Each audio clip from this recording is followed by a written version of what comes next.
Hi hello friends, എല്ലാ കൂട്ടുകാർക്കും മൗനരാഗത്തിന്റെ പുതിയൊരു റിവ്യൂയിലേക്ക് സ്വാഗതം. അങ്ങനെ നമ്മുടെ കല്യാണിക്ക് കുത്തേറ്റിരിക്കുകയാണ്. കത്തി കൊണ്ട് കുത്തി നമ്മുടെ രാഹുൽ അവിടെ നിന്നും ഓടി രക്ഷപ്പെടുകയും ചെയ്യുന്നുണ്ട്. കൂടെയുണ്ടായിരുന്ന കിരൺ അവളുടെ നിലവിളി കേട്ട് ഓടി വരികയും രാഹുലിനെ തല്ലാൻ നിൽക്കുമ്പോൾ ചോരയിൽ കിടന്ന് പിടയുന്ന കല്യാണിയെ കണ്ട് പെട്ടെന്ന് തന്നെ അവളെ ഹോസ്പിറ്റലിൽ എത്തിക്കുകയും ചെയ്യുകയാണ് കിരൺ. അങ്ങനെ ഹോസ്പിറ്റലിൽ എത്തിയതിനു ശേഷം ബഗാസുരൻ ഇത് ചെയ്തതിനെ കുറിച്ച് ആലോചിച്ച് ടെൻഷൻ അടിച്ച് അവന് ദേഷ്യത്തോട് കൂടി അങ്ങനെ നിൽക്കുകയും ചെയ്യുന്നുണ്ട്. എന്തായാലും കല്യാണിയെ പെട്ടെന്ന് തന്നെ ഓപ്പറേഷൻ തിയേറ്ററിലേക്ക് മാറ്റുകയാണ്. അങ്ങനെ അവിടെ എത്തി ഡോക്ടർമാരും നഴ്സുമാരും എല്ലാവരും ഉണ്ട് ഓടി അവളുടെ കാര്യങ്ങളൊക്കെ ചെയ്യുകയും ചെയ്യാണ്. അങ്ങനെ ടെൻഷൻ അടിച്ച് നിൽക്കുന്ന കിരണിന്റെ മുന്നിലേക്ക് ഡോക്ടർ വരികയാണ്. ഡോക്ടർ പറയുന്നുണ്ട്, കുത്ത് ഇത്തിരി ആഴത്തിൽ തന്നെയാണ്, കരളിനാണ് മുറിവേറ്റിട്ടുള്ളത്. എന്തായാലും ഇപ്പോൾ ഒന്നും പറയാൻ പറ്റില്ല കിരണേ എന്ന് പറയുന്ന കേൾക്കുമ്പോൾ നമ്മുടെ കിരണ് സങ്കടം സഹിക്കാൻ പറ്റുന്നില്ല. എന്തായാലും ഇതേ സമയത്ത് രതീഷാണെങ്കിൽ ഈ കാര്യങ്ങളൊക്കെ അറിഞ്ഞിട്ട് ഇതിന്റെ പുറകില് അവളും അവളുടെ അച്ഛനും ഉണ്ടോ എന്നറിയാൻ വേണ്ടി സരുവിന്റെ അരികിലേക്ക് ചെല്ലുകയാണ്. സരുവിന്റെ മുഖത്ത് തന്നെ നോക്കി ചോദിക്കുന്നുണ്ട്, ഇതിന്റെയൊക്കെ പുറകിൽ നീയും നിന്റെ അച്ഛനാണോടി എന്ന് ചോദിക്കുന്ന സമയത്ത് ഞാൻ എൻ്റെ അച്ഛനെ കണ്ടിട്ട് പോലും ഇല്ല രതീഷ്, എന്തിനാ നീ ഇങ്ങനെയൊക്കെ പറയുന്നത്?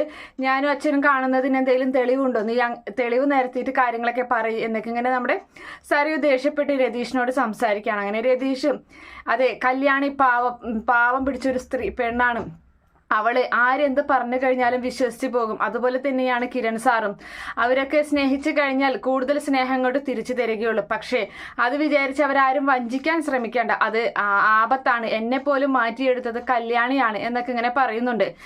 എന്തായാലും ഇതിന്റെ പുറകിൽ ആരാണായാലും സത്യം എന്തായാലും കണ്ടെത്തുക തന്നെ ചെയ്യുമെന്നൊക്കെ ഇങ്ങനെ രതീഷ് പറയുന്നുണ്ട്. അങ്ങനെ അതിനുശേഷമാണെങ്കിലും നമ്മുടെ സരയു വലിയ സന്തോഷത്തിൽ തന്നെയാണ്. സരയു അങ്ങനെ ആഘോഷിക്കുകയാണ്. അവള് ഇതോടുകൂടി തീർന്നാൽ മതിയായിരുന്നു ഈശ്വര എന്നൊക്കെ പറഞ്ഞ് അങ്ങനെ പ്രാർത്ഥിക്കുന്നുണ്ട്. പക്ഷേ ഇവരുടെ മുന്നിൽ അങ്ങനെയൊന്നും പറ്റില്ലല്ലോ. അങ്ങനെ വേഗം തന്നെ നമ്മുടെ ഇവരൊക്കെ ചെന്നിട്ട് വേഗം ഇവരുടെ അരികിലേക്ക് ചെല്ലുകയാണ്, കിരണിന്റെ അരികിലേക്ക്, ഹോസ്പിറ്റലിലേക്ക് ചെല്ലുകയാണ്. അപ്പോൾ അവിടെയൊക്കെ കരഞ്ഞു പിടിച്ചിട്ടാണ് ചെല്ലുന്നത്. അങ്ങനെ ചെല്ലുമ്പോൾ കിരൺ പറയുന്നുണ്ട്, കിരൺ ഇങ്ങനെ വിഷമിച്ച് നിൽക്കുകയാണ്. അപ്പോൾ സരയു ചോദിക്കുകയാണ്, എന്താ പറ്റിയത് കിരണേ, എന്താടാ അവൾക്ക് എന്താ പറ്റിയെന്ന് ഇങ്ങനെ ചോദിക്കുന്നുണ്ട്. അപ്പൊ ആ സമയം വയറ്റിൽ കത്തി കുത്തി ഇറക്കിയതാണ്, കഠാര കൊണ്ട് കുത്തിയതാണ് എന്ന് പറയുമ്പോൾ ആര് എന്ന് ചോദിക്കുന്നുണ്ട്. അപ്പൊ ഇങ്ങനെ വാ പൊത്തിട്ട് അയ്യോ എന്നുള്ള രീതിയിൽ അത്ഭുതത്തോടു കൂടി അങ്ങനെ നിൽക്കുകയാണ്. അപ്പോൾ ആ സമയം നിന്റെ അച്ഛൻ തന്നെ ഇപ്പോൾ പരോളിൽ ഇറങ്ങിയിട്ടില്ലേ, ജയിലിൽ നിന്ന് പുറത്തിറങ്ങിയില്ലേ, അയാൾ തന്നെയാണ് എൻ്റെ കല്യാണിയെ കത്തിക്കൊണ്ട് കുത്തിയത് എന്ന് പറയുമ്പോൾ അശു അയാളോ എന്ന് ചോദിക്കുന്നുണ്ട് നമ്മുടെ സരിയും. ഞാനൊന്നും അറിഞ്ഞില്ലടെ, രതീഷാണ് എൻ്റെ അരികിലേക്ക് വന്ന് ഈ ഒരു കാര്യം പറഞ്ഞത്. അത് കേട്ടപ്പാടെ ഞാൻ ഇങ്ങോട്ട് ഓടി വരികയായിരുന്നു എന്താ പറ്റിയത് എന്ന് അറിയാൻ വേണ്ടിയിട്ട്. ഒരിക്കലും അയാളെ വെറുതെ വിടില്ല ഞാൻ എന്നിങ്ങനെ നമ്മുടെ കിരൺ പറയുന്നുണ്ട്. എൻ്റെ കല്യാണിയെ ഈ അവസ്ഥയിലാക്കി അവനിഞ്ഞ് ജീവിച്ചിരിക്കേണ്ട, അവനെ ഞാൻ കൊല്ലും, അത് ഉറപ്പാണെന്നൊക്കെ ഇങ്ങനെ നമ്മുടെ കിരൺ പറയുന്നത് കേൾക്കുമ്പോൾ സരു അതിനനുസരിച്ച് കൂടെ നിൽക്കുന്നുണ്ട്. അത് തന്നെയാണ് വേണ്ടത്. ഇത്രയും നിങ്ങളൊക്കെ എന്നെ സംരക്ഷിക്കുന്നുണ്ട്, എൻ്റെ കുഞ്ഞിനെ സംരക്ഷിക്കുന്നു, എൻ്റെ വളർത്തമ്മയും സ്വന്തം അമ്മയെയും ഒക്കെ നിങ്ങൾ സംരക്ഷിക്കുകയാണ്. അയാൾക്കിപ്പോൾ ഒന്നിൻ്റെയും ഒരു കുറവില്ല. എന്നിട്ടും ഇങ്ങനെയൊക്കെ ചെയ്യുന്നുണ്ടെങ്കിൽ അയാൾ ഉറപ്പായിട്ടും അയാളെ കൊല്ലണം കിരണേ, അതിന് ഞാനും നിന്റെ ഒപ്പം കൂടെ നിൽക്കാം എന്നൊക്കെ ഇങ്ങനെ പറഞ്ഞ് അഭിനയിച്ച് അവളങ്ങനെ അവൻ്റെ ഒപ്പം തന്നെ കട്ടയ്ക്ക് നിന്ന് സംസാരിക്കുകയാണ്. എന്തായാലും നമ്മുടെ സരയു വേഗം തന്നെ ആ ഒരു സന്തോഷം അടക്കാനാവാതെ നേരെ പോകുന്നത് വീട്ടിലോട്ട് തന്നെയാണ്, താരയുടെ അരികിലേക്ക്. അപ്പോൾ താരയോട് വിവരങ്ങൾ ഇങ്ങനെ പറയുകയാണ് സരയു.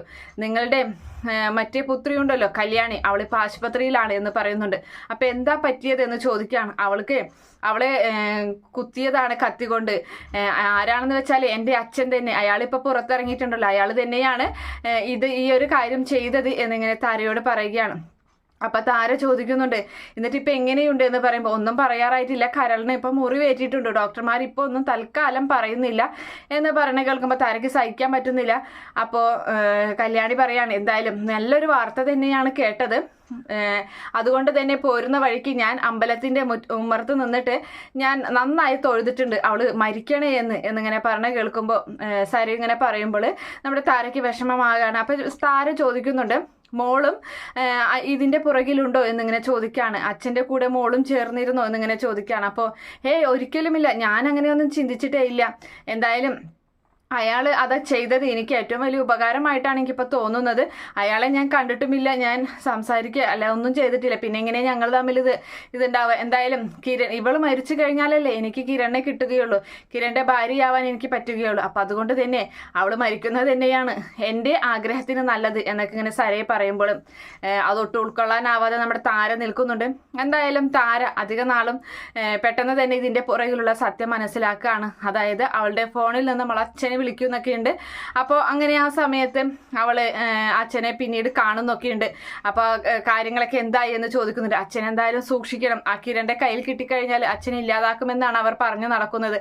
അതൊന്നും സാരില്ല മോളെ, എന്തായാലും അവൾക്കിപ്പോൾ എങ്ങനെയുണ്ട് എന്ന് ചോദിക്കുമ്പോൾ അവളുടെ കണ്ടീഷൻ ഇത്തിരി മോശമാണ്, എന്തായാലും ഡോക്ടർമാരൊന്നും ഉറപ്പ് പറഞ്ഞിട്ടില്ല എന്ന് പറയുമ്പോൾ അത് മതി എനിക്ക്, എന്തായാലും അവൾ തീർന്നു കിട്ടിയാൽ മതി.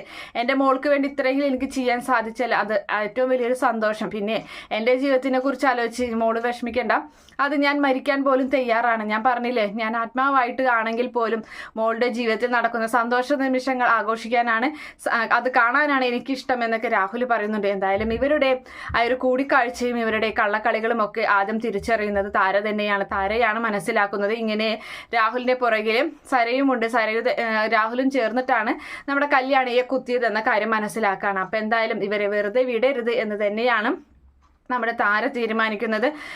എന്തായാലും താര ഈ പറഞ്ഞ പോലെ ഹോസ്പിറ്റലിലേക്ക് കല്യാണിയെ കാണാൻ ചെല്ലുകയാണ്. അങ്ങനെ ആ അവസരത്തിലും ഇതുപോലെ കിരൺ പറയുന്നുണ്ട്, ബഗാസുരനെ പറ്റി പറയുകയാണ്. അപ്പോൾ താര പറയുന്നുണ്ട് ഇതിൻ്റെ പുറകിൽ സരയും ഉണ്ടെന്നുള്ള സംശയത്തിനെ കുറിച്ച് പറയുകയാണ്. അപ്പോൾ എന്താ ആൻറ്റി അങ്ങനെ പറയാൻ കാരണമെന്ന് ചോദിക്കുമ്പോൾ ഇങ്ങനെ മോനെ കിട്ടണമെന്ന്, മോനെ വിവാഹം കഴിക്കണമെന്ന് അവളിപ്പോൾ ആഗ്രഹിക്കുന്നുണ്ട് എന്ന് പറയുന്നുണ്ട്. അങ്ങനെ എന്തായാലും ആ ഒരു സത്യം നമ്മുടെ താര പറയുന്ന സമയത്ത് കിരണ് സഹിക്കാൻ പറ്റുന്നില്ല. എന്തായാലും ഉടനെ തന്നെ നമ്മുടെ ബഗാസുരനെ കണ്ടെത്തുന്നുണ്ട്. അവനെ തല്ലിച്ചതയ്ക്കുകയാണ് എല്ലാവരും ചേർന്നിട്ട്, രതീഷും അതുപോലെ കിരണൊക്കെ ചേർന്ന് അവനെ തല്ലിച്ചതയ്ക്കുന്നുണ്ട്. അങ്ങനെ അവനെ കൊണ്ട് തന്നെ ഇതിലെന്തെങ്കിലും സത്യമുണ്ടോ, താരാൻറ്റി പറഞ്ഞതിൽ എന്തെങ്കിലും സത്യമുണ്ടോ എന്ന് അവനെ കൊണ്ട് തന്നെ പറയിപ്പിക്കാൻ ശ്രമിക്കുകയാണ്. ഒടുവിൽ എൻ്റെ മകൾക്ക് വേണ്ടിയിട്ടാണ് ഞാനിത് ചെയ്തത് എന്ന് പറയുന്നുണ്ട്. അപ്പോൾ സരയുവിൻ്റെ കള്ളത്തരവും മനസ്സിലാകാണ്. അതിനുശേഷം സരയുവിനെ വീട്ടിൽ നിന്ന് അടിച്ചിറക്കുകയാണ് ചെയ്യുന്നത്. ഈ രൂപ ഇറങ്ങിപ്പോടി എന്ന് പറഞ്ഞിട്ട് അവളുടെ കുഞ്ഞിനെ സംരക്ഷിച്ചതിനുള്ള പുണ്യമാണോട് ഞങ്ങൾക്ക് തന്നതെന്നൊക്കെ ചോദിച്ചിട്ട്, അപ്പൊ കുഞ്ഞിനെ എന്തായാലും ഉപേക്ഷിക്കില്ല, പക്ഷെ സരയുവിനെ അവിടെ നിന്ന് അടിച്ചിറക്കും. അതുപോലെ തന്നെ അവൾക്ക് ഇനി ജീവിതത്തിൽ കിട്ടാത്ത സുഖങ്ങൾ ഇനി അവൾ തെരുവിലേക്ക് തന്നെയാണ് ഇറങ്ങാൻ പോകുന്നത്. അതുപോലെ തന്നെ നമ്മുടെ CID അന്വേഷണം, കല്യാണിക്ക് യാതൊരു തരത്തിലുള്ള പ്രശ്നം ഉണ്ടാവില്ല, കല്യാണി എന്തായാലും ജീവിതത്തിലേക്ക് തിരികെ വരും. പിന്നീട് നമ്മുടെ CID അന്വേഷണവും കാര്യങ്ങളൊക്കെയാണ് കാണിക്കുന്നത്. എന്തായാലും CID അന്വേഷണം ഒടുവിൽ വന്നു നിൽക്കുന്നത് മനോഹറിന്റെ അരികിൽ തന്നെയാണ്. മനോഹറാണ് ഈ പറയുന്ന ഗംഗപ്രസാദിന്റെ തലയ്ക്ക് ആ ഇരുമ്പ് പൊടി കൊണ്ട് തല്ലിയത്. അപ്പോൾ അങ്ങനെയാണ് അവൻ മരണപ്പെട്ടത്. ആ ഒരു സത്യം CI തന്നെയാണ് കണ്ടെത്തുന്നതും കിരണിന്റെയും മറ്റുള്ളവരുടെയും മുൻപിൽ തെളിവ് സഹിതം അവനെ കൊണ്ട് തന്നെ പറയിപ്പിച്ച് ആ ഒരു കാര്യം എല്ലാവർക്കും മുമ്പിൽ തുറന്നു കാട്ടുന്നത് CI മാർട്ടിൻ തന്നെയാണ്. അങ്ങനെ അതിനുശേഷം ഇതിനിടയിൽ നമ്മുടെ സ്റ്റെഫി വീണ്ടും ജയിലിലോട്ട് പോകുന്നുണ്ട്. അതുപോലെ തന്നെ മനോഹറിനെ സംരക്ഷിക്കേണ്ടത് ഇനിയിപ്പോൾ തങ്ങളുടെ കടമയാണെന്ന് തിരിച്ചറിയുകയും ചെയ്യുന്നത്. സരയു എന്തായാലും ഇത്രയും സ്നേഹിച്ചിട്ട് പുറകിൽ നിന്ന് കുത്തുകയാണ് ചെയ്തത്. എന്തായാലും അത്രയും വലിയ തെറ്റൊന്നും ഒരിക്കലും മനോഹർ ചെയ്തിട്ടില്ല. അവൻ്റെ സാഹചര്യം, അവൻ്റെ ജീവിത സാഹചര്യം കൊണ്ടാണ് അവൻ ഇങ്ങനെയൊക്കെ ആയിപ്പോയത്. അതുകൊണ്ട് തന്നെ മനോഹറിനെ സംരക്ഷിക്കുകയാണ് കല്യാണിയും കിരണൊക്കെ ചെയ്യുന്നത്. എന്തായാലും കാത്തിരുന്ന് കാണാം. ഈ റിവ്യൂ ഇഷ്ടപ്പെടുകയാണെങ്കിൽ ഈ ചാനൽ ഒന്ന് സബ്സ്ക്രൈബ് ചെയ്ത് സപ്പോർട്ട് ചെയ്യുക. Okay friends, bye, thank U.